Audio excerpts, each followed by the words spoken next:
kausapin ka ng magkapatid na ito, Secretary of Justice at itong DILG Secretary na si John B. Crimolia, na mayroong direct supervision, no, sa mga local government officials, being the Department of Interior and Local Government Secretary. Ang DILG po ang may supervising authority sa mga pagpapangasiwa sa mga gobernador, mga alkalde at mga local officials, no? That include Mayor Magalong.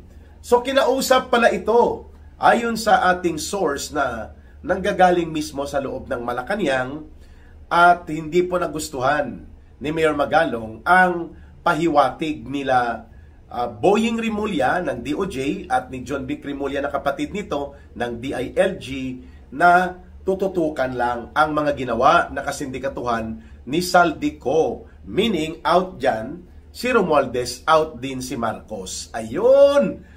Kaya, hindi nga tumagal at nag-imbestiga pa rin si Mayor Magalong at ito ay hindi na nagustuhan ni Marcos Jr.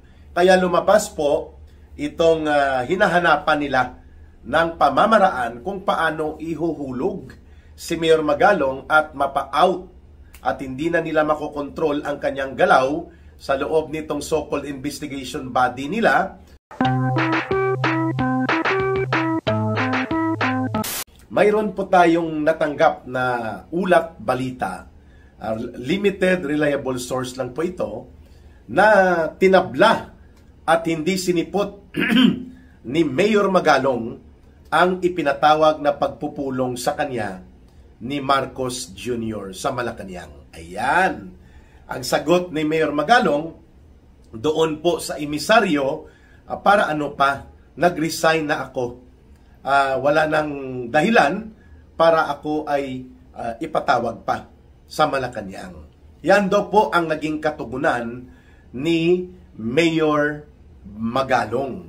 Halata po na talagang dinamdam ni Mayor Magalong ang pangbabastos at ang pagpapasakay sa kanya ni Marcos Jr. at ng mga grupo nito sa pagkukunwari nila Marcos na kunwari ay kasama si Mayor Magalong sa mag-iimbestiga hinggil po sa issue ng pandarambong at malawakang korupsyon na nagaganap sa maraming mga proyekto ng gobyerno, lalo na sa ilalim ng administrasyon ni Marcos Jr. Maliban po dito sa medyo nabastos nga, no, at nasakta ng damdamin ni Mayor Magalong dahil nauna pang inihayag ni Marcos Jr. sa pamamagitan ng kanyang pambansang tagapagtahol si Aling Claire Marites, ang kanyang barker, na pinapareview ni Mr. Marcos ang possibility ng conflict of interest at ang questionable legal basis sa pagkakatalaga kay Mayor Magalong dito sa pagiging bahagi ng so-called Independent Commission on Infrastructure.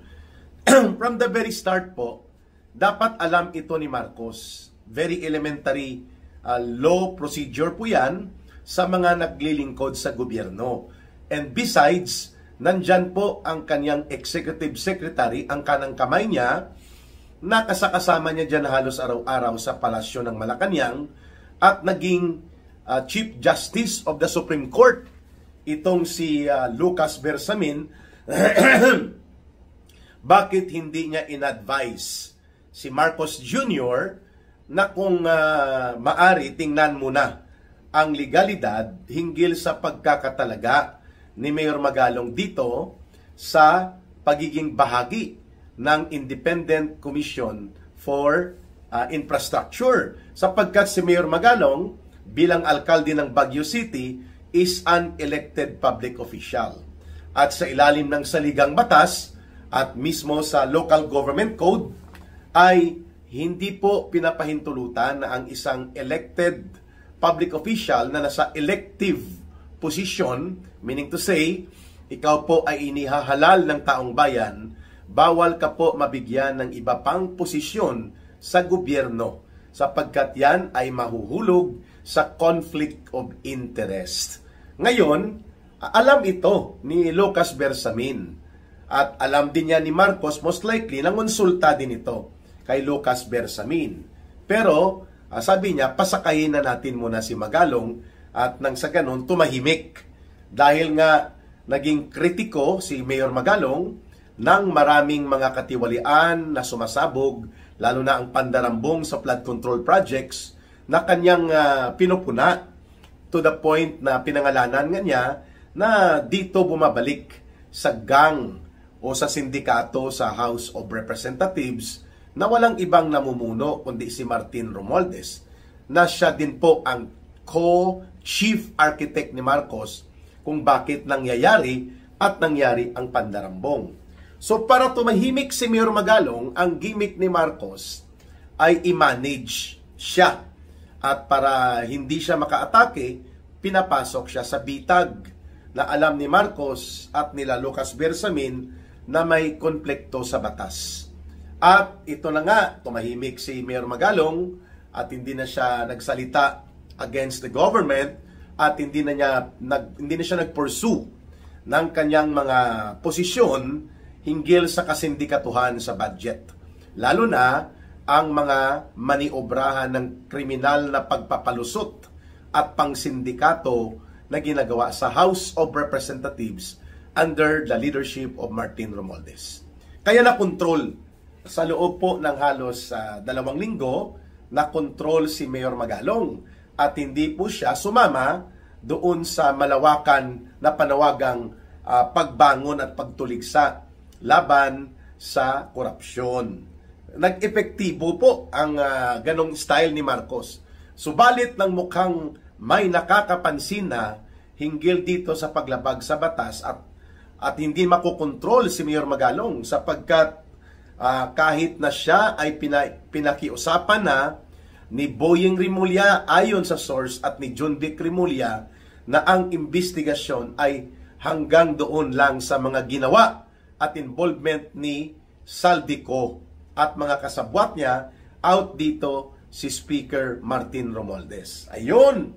Aba, hindi po nagustuhan ito ni Mayor Magalong na dinidiktahan at minamaniobra ang totoong layunin at ang totoong gagawing mga misyon nitong so-called Independent Commission on Infrastructure. Mantakin mo, kausapin ka ng magkapatid na ito, Secretary of Justice at itong DILG Secretary na si John Vic Rimulya na mayroong direct supervision sa mga local government officials, being the Department of Interior and Local Government Secretary.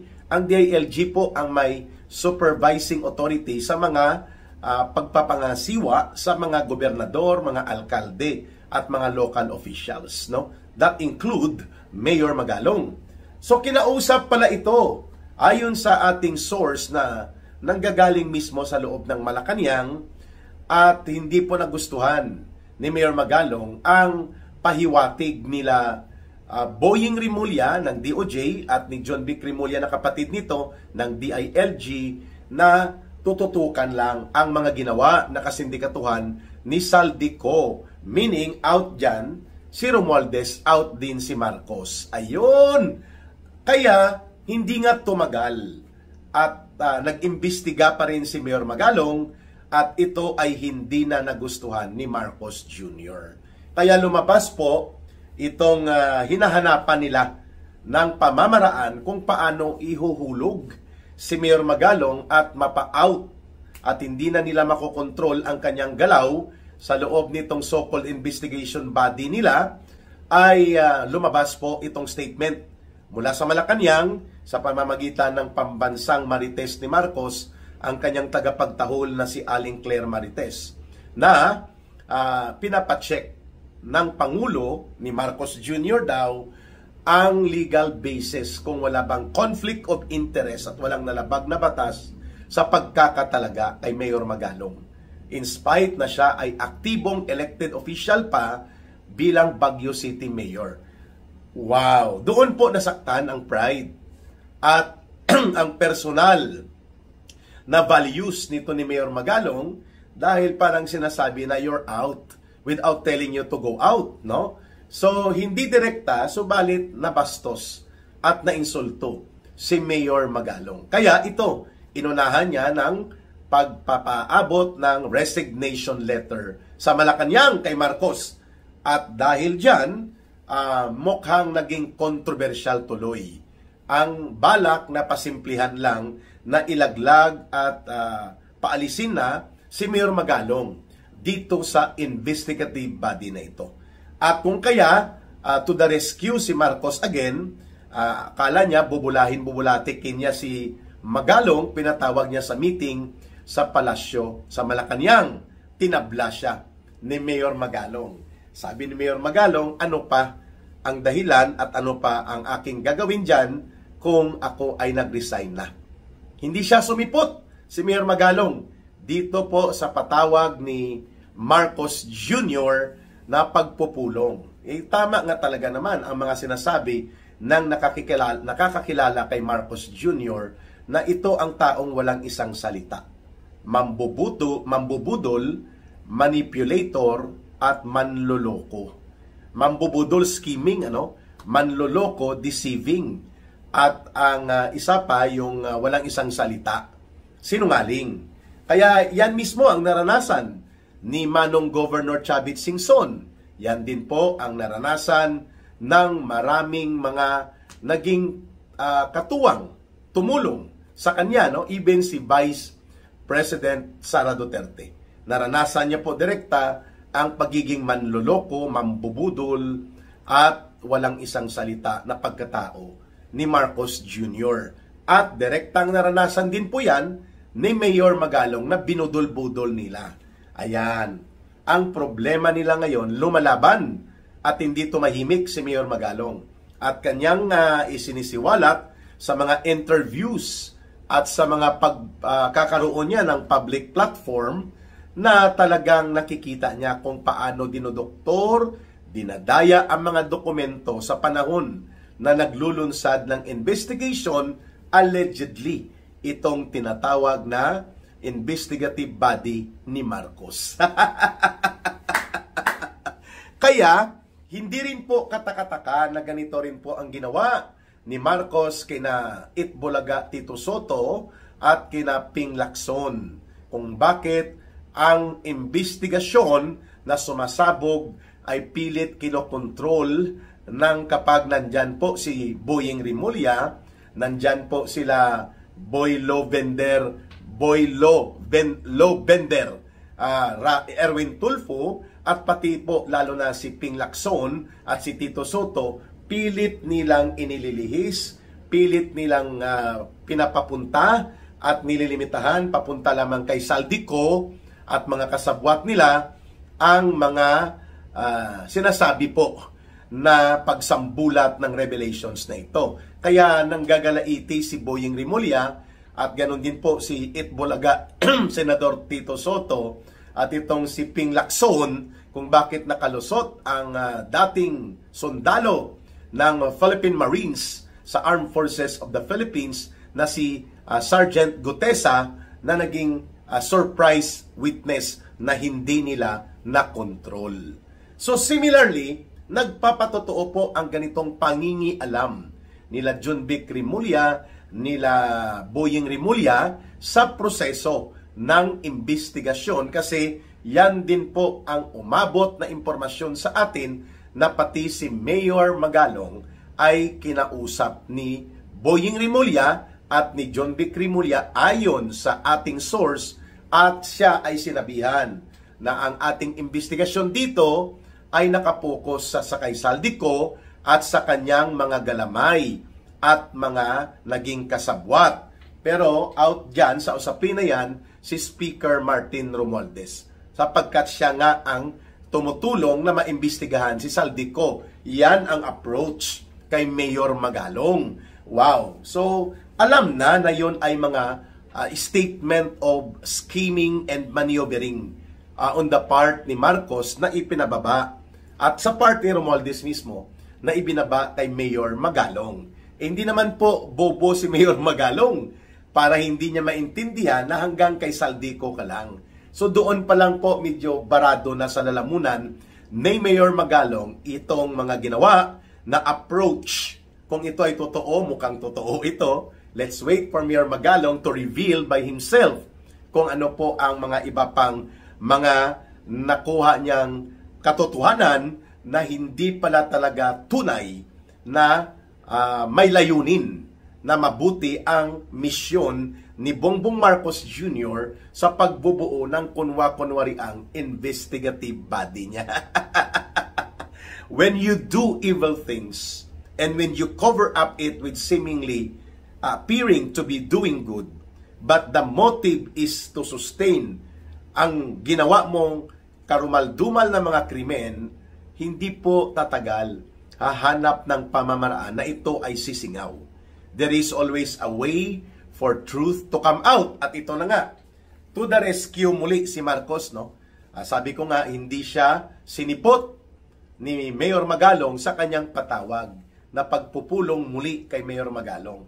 Kasi all along, the objective of including Mayor Magalong in the so-called Special Investigative Body na binuo ni Marcos dahil napilitan na siya, dahil nag-issue siyang statement na kanyang aasikasuhin at seryoso niyang haharapin at paimbestigahan at papanagutin ang mga involved dito sa mga pandarambong, pangungulimbat at malawakang korupsyon sa flood control projects among other infrastructure projects. Napilitan tuloy siya na isustain ang kanyang gimmick at style sa pagbubuo na lamang ng investigative body. At nakita niya ng isa sa may kredibilidad na pumupuna sa kanyang gobyerno at naglalantad ng criminal trails na ito ay si Mayor Magalong na pwede pong magkaroon ng traksyon ng public support. Kaya inunahan niya kanyang minaniobra nila ni Martin Romualdez, pinapasok nila sa kunwari ay investigative body. Pero from the start, alam niya yon.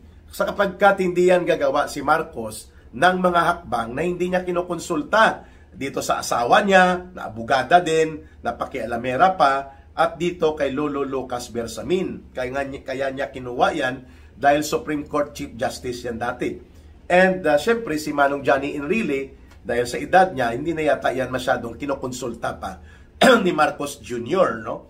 It's an accommodation appointment, no? Para sabihin lang na inaccommodate niya si Manong Johnny Enrile. But nonetheless, alam ni Bongbong Marcos Jr. na hindi po pwede na mag-designate ka ng panibagong tungkulin at posisyon sa isang elective posisyon na opisyal, kagaya ni Mayor Magalong. Pero pinasakay niya. Kunwari, seryoso siya, inappoint niya bilang special advisor. Pero hindi nagpatigil si Mayor Magalong, sumasama talaga sa mga ginagawang mga public inspection at mga actual investigation, at marami siyang na-uncover. Ngayon mukhang parang kagaya din kay Senator Marcoleta na pinayagan nila Marcos at nila Romualdez na sige, pahawakan na lang natin ang Senate Blue Ribbon Committee sapagkat kontrolado pa nila ang majority senators.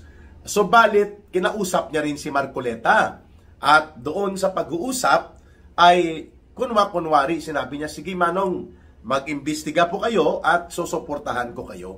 Subalit nang sumasabog na ang mga iskandalo at napupunta na hindi lamang kina Saldico at nabubulgar na may mga kontraktor din na na-involved sa pangungulikta ang mga tauhan ni Romualdez, biglang nagmaniobra, lalo na nang lumantad ang Diskaya couple at nagkaroon po ng biglaang sinumpaang salaysay at inihayag sa Senate Blue Ribbon Committee. Yun pala, kontraktor din ni Sandro Marcos at nila Bongbong Marcos sa kanilang mga proyekto doon sa Ilocos Norte, itong Diskaya couple. Mantakin mo yan, automatic, within 24 hours, hinabol nila Marcos na mapatanggal si Chis Escudero at si Senator Marcoleta, at nagkaroon ng realignment of majority senators para makokontrol ang anumang investigasyon na sumasabog sa loob ng Senado.